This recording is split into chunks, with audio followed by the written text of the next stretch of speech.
could find out on a map, are suddenly saying it's the most important story in the world.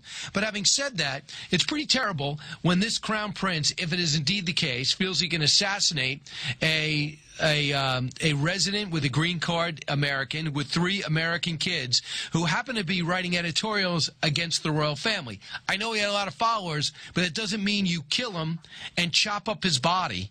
So I'm wondering where we're going with this. Senator Lindsey Graham was clear. He's made up his mind. Cut 24. How do I engage Saudi Arabia when MBS, the de facto leader of the country, is this brazen, disrespectful for the international norms that we fight for?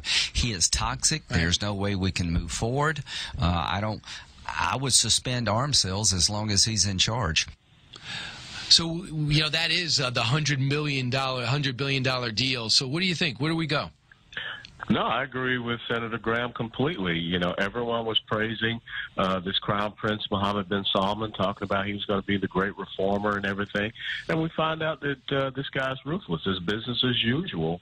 And to lure someone that has a U.S. green card into their embassy there in Turkey, and like you say, to dispose of his body in that manner, we cannot accept that. We cannot condone that. And so there has to be ramifications and consequences for Saudi Arabia.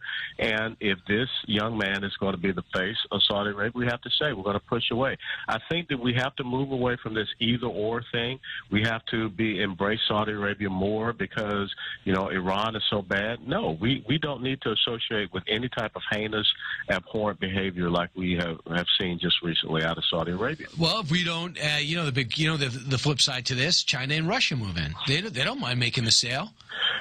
Well, that's true, but the other thing that we need to do, that's why the economic sanctions and our economic growth is so important, and we are gathering up the allies on our side to put more pressure on China and Russia.